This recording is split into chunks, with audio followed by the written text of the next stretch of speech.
Jake Short is, as Cassie talked about in the open, the last ranked wrestler the Golden Gophers had. And if you look ahead for the Fighting Illini, their next 4 wrestlers are all ranked, including Isaiah Martinez, 2, Steven Rodriguez, 6, and Zach Brunson, 4. So this is not a must-win for the Golden Gophers, but this is one that they expect to win and would definitely be a disappointing loss if Langender can come out and get a decision here. A bit of a poke in the eye there by Langendorfer. Going to call a bit of a timeout there to check out Short's eye. Langendorfer already ready to come back, and looks like they're just going to come back to the neutral position. Looks like everything's okay. Just checking on his eye a little bit. Referee giving him some time. And, you know, you look at Langendorfer, he was a guy who, you know, didn't have a fantastic record his freshman season, and Isaiah Martinez was the freshman to talk about in the country, going undefeated and winning a national title. First freshman to do it since Cale Sanderson. And you look at Langendorfer, he placed third in Big Tens and qualified for the NCAA tournament, so he is no slouch despite a 6-11 record so far this year, as almost trying to get a takedown. Langendorfer trying to stay up. Langendorfer getting the dominant position himself, trying to get a takedown notch for himself. No call right there. Good job right there by Langendorfer. Instead of going down, he was able to get a bit of an advantage, and looks like they're going to come back to the neutral position in the middle right here. 2:10 left in this first period. Langendorfer coming out, taking some good shots here. Again, Short. Langendorfer in his last 3 of his last 4 matches faced number 2, number 4, and number 5. It's been a little bit of a skid, losing 8 of his last 9 matches, but a win against number 16, Jake Short, to end the season, regular season, would really give him a boost heading into the Big Ten. Absolutely. He's looking good in the first. Absolutely. Minute 15. Langendorfer, he came into the season ranked. I think he was ranked in about the teens, going up and down, obviously, with intermat win and open mat. Kind of, they use different rankings, different systems, but he's ranked 14th. Yeah, ranked through the first 5 weeks. Through the first 5 weeks. So he was no slouch as a wrestler, despite his record. Just the Big Ten season, hard for anyone to do well in. Especially when you draw the matchups as he's drawn, facing people like Zane Rutherford, Jake Soflin, and Jason Sursis. Langendorfer calling for the stall, stepping a little bit out. Jim Heffernan right in front of us, a little bit upset by that call, saying it wasn't stalling. And then Jim Heffernan saying, well, I mean, he was just trying not to get taken down. It wasn't stalling. It was just a defensive maneuver. He wasn't trying to stall and get out, but referee saying, you know, he bounced out a little bit just to get out, and I think they caught him. 1:16 left in this first period. Short goes for the takedown, but unable to do it. Still 0-0 in this first period. Short starting to take some more shots here on Langendorfer, as Langendorfer really is on the offensive end. See another shot going Short for the taking single the right leg, takedown. taking him down, going down. 2 points right there for Jake Short, and then called back to the center of the mat. So Langendorfer starting on the bottom position, the middle mat, going to try to get out. A bit of a positive there, I guess, when you get taken down out of bounds so far like that, because then you start in a neutral position. You don't start on your belly. I wouldn't say neutral position, excuse me, a bit of a better position than if he was on his stomach at the edge of the mat. As that takedown very close to the edge of the mat. Could have been called out of bounds, but Short kept his foot in.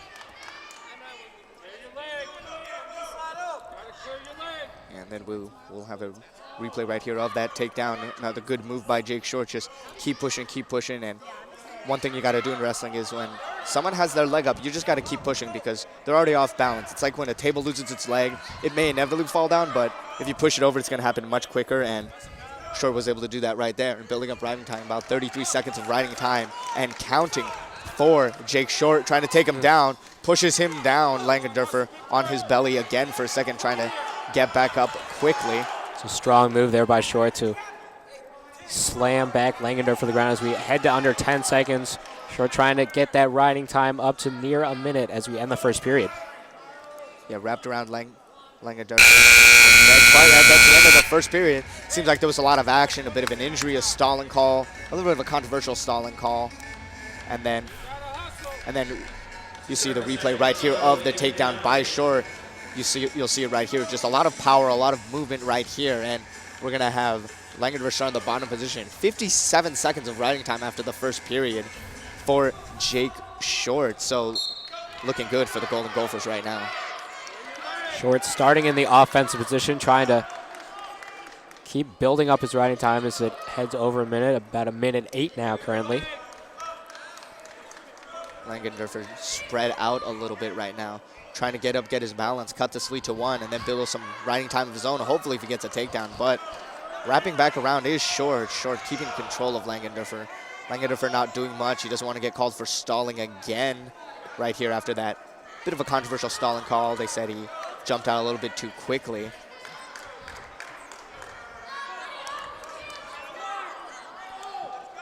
Kyle Langender not doing much here. Jake Short just keeping control, saying, okay, if you're going to give me more riding time, I'm going to take the riding time, as he has a minute 45 built up right here.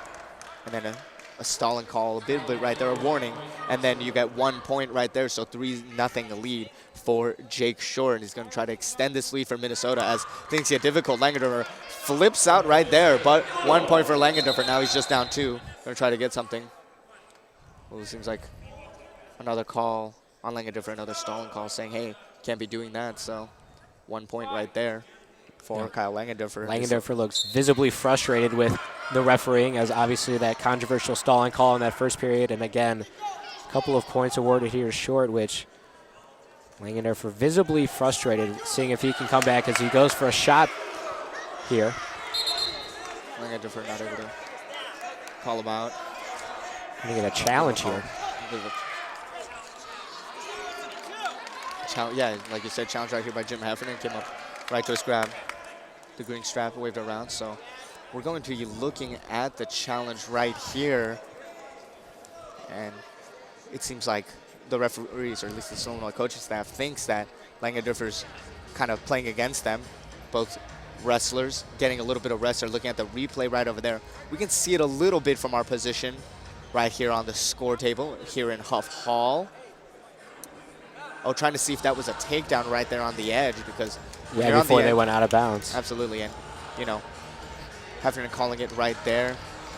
Good timing right there, and it's hard for referees to see, because when you start getting near the edge, you start looking at takedowns. You know, you got to look for the takedown, but you also got to look out, you know, if they're out of bounds or not, and it's all for really the wrestler's safety, because, I mean, if you look at the replay, it was kind of when they were going out, if, let's say, the referee was just looking for the takedown, not stopping them, they very well could have crashed into kind of our electric score table, and I don't think anyone wants to see that. Yeah, this would definitely be a big boost for Langender if they change his call and award him 2 points for the takedown, as he trails 5-1 here. 40 seconds remaining in the second period. Minnesota leads Illinois 10-8. Senior night here at Huff Hall. Absolutely. If that call goes Langender's way, he gets 2 points. He's only down 5-3, and he can start cutting on this riding time, so he could ride about 40 seconds here to finish off the second period. If he's able to pull that off, he's in a good position to try to at least tie this one up in the third period. So we're going to get the call here? Yep. And it comes back. What's he going to say? He's coming to the score table. We're going to get a takedown here for Langender. Let's see. Video evidence showed the wrestler was down, he said. So, good challenge right there by Jim Heffernan. Saw from his angle, he's to the left of us here at the score table, so he's right on the line about where Langender apparently made that takedown. Referee's still going over it. So takedown for Illinois, some cheering here by the crowd, and then Jim Heffernan still has a challenge right there reaffirmed by the referee. So Kyle Langender now in a good position, and they switch the clock back to 42 seconds. So Langender is going to be able to cut into the riding time and then hopefully cut into the lead right here and try to get back on top. Yeah, and that's another thing a coach is very valuable about, seeing something maybe the referee sees. If Coach Heffernan didn't throw that challenge, you're looking at Langender still down 5-1. Maybe can swing the entire momentum of this match and maybe the entire momentum of the meet here. Mark Perry, Kyle Langender discussing strategy here over on the sideline, trying to say, what should we do? Should we try to just cut into this huge riding time that he does have? Because if Jake Short takes him down again, which he very well could, one of the best wrestlers in the country, 16th in his weight class by Intermat, you know, it could get worse. So maybe trying to let him go a little bit. Yeah, push him out, let him go. So it looks like they're going for the strategy of just, you know, we got to take him down because he has so much riding time that getting rid of 40 seconds, he's still going to have a minute. For and Langender goes starting to go for it. Going for it, having the cheering here from the crowd, the encouragement. Langender not backing down, but Short here with the control of the middle of the mat. Langender just trying to swing around and pushing down, trying to move around. Staying spry as both wrestlers. Good job by Jake Short, just getting down, keeping his balance, and keeping control. Looks like he was able to fend off that initial flurry from Langendorfer. Langendorfer much more energized after that challenge. She got a little breather, got some water, got to regroup with the coaching staff for Illinois, coming out, taking a few quick shots. So trying to go inside right there, unfortunately unsuccessful. So we are now here in the third period, 2 minutes to go in this match. 6-3 in favor of Jake Short, Minnesota, up 10-8 over the Illinois Fighting Illini. And the Illini want to get this lead here because if you look at the lineup, we got number 2 Isaiah Martinez, 6 Steven Rodriguez, 4 Zach Brunson, as Zach Perlutsky here said a little bit earlier. So Illinois hoping that this victory will help propel them to victory in this meet. Yeah, Short got to choose, elected to start in the defensive position as his strategy was panned out there, trying to get that escape point, build his lead up to 7-3. So Langendorfer down for under 2 minutes here in the third period. Got to start taking some shots. If you're sure you're going to want to take some shots, potentially a couple takedowns, and you can get that major decision. You got to give credit to Short. You know, Langendorfer, maybe not ranked, but he's no slouch of a wrestler. This is the Big Ten. After getting his eye poked, after getting a bit of a call for and against him with the stalling and then the takedown, still staying strong and looking to finish this match. Still staying aggressive, but Langendorfer gets a leg. He tries to go down. His gear comes off. You don't want to get cauliflower ear as a wrestler. That's why you keep those on. The referee grabs it. Just takes care of that for him as we're going to reset, let Langendorfer put it back on. But yeah, as you mentioned, Langendorfer, only a redshirt sophomore, but does have lots of experience as the 2015 NCAA qualifier last year. No slouch. Absolutely. Just getting his headgear. Short back up there, and then Langendorfer's got to get something going. He's down 7-3. You know, under a minute, got to start taking some shots here. It's going to be hard to get 2 takedowns, let alone get 1, so a lot of hand fighting as there goes some shots here. Slamming down here by Langendorfer, but Short not giving up, saying, hey, I'm up 4. I'm not too far away from a major decision, trying to extend this lead because he knows the 3 monsters for Illinois are coming up in Martinez, Rodriguez, and Brunson, and Minnesota having 3 unranked wrestlers. They want to start this strong before they go take on Iowa State, another fantastic wrestling program in the country, Big 12, end of the Big 10 season, I believe, for both teams. Illinois trying to get back to 500, 4-5 in conference, 12-5 overall. Minnesota 9-7 overall, but 5-3 in Big 10. 10 seconds to go. Langendorfer's going to do something, but Short. Offense is the best defense in this case because if he's shooting now. Can't go for it. Langendorfer. Ooh, a little tired, it seems, both wrestlers. But Short's still going for it, not letting this one go. And there we go, the victory right there by Jake Short. He improves to 12-7 on the season, 4-5 in Big Ten play.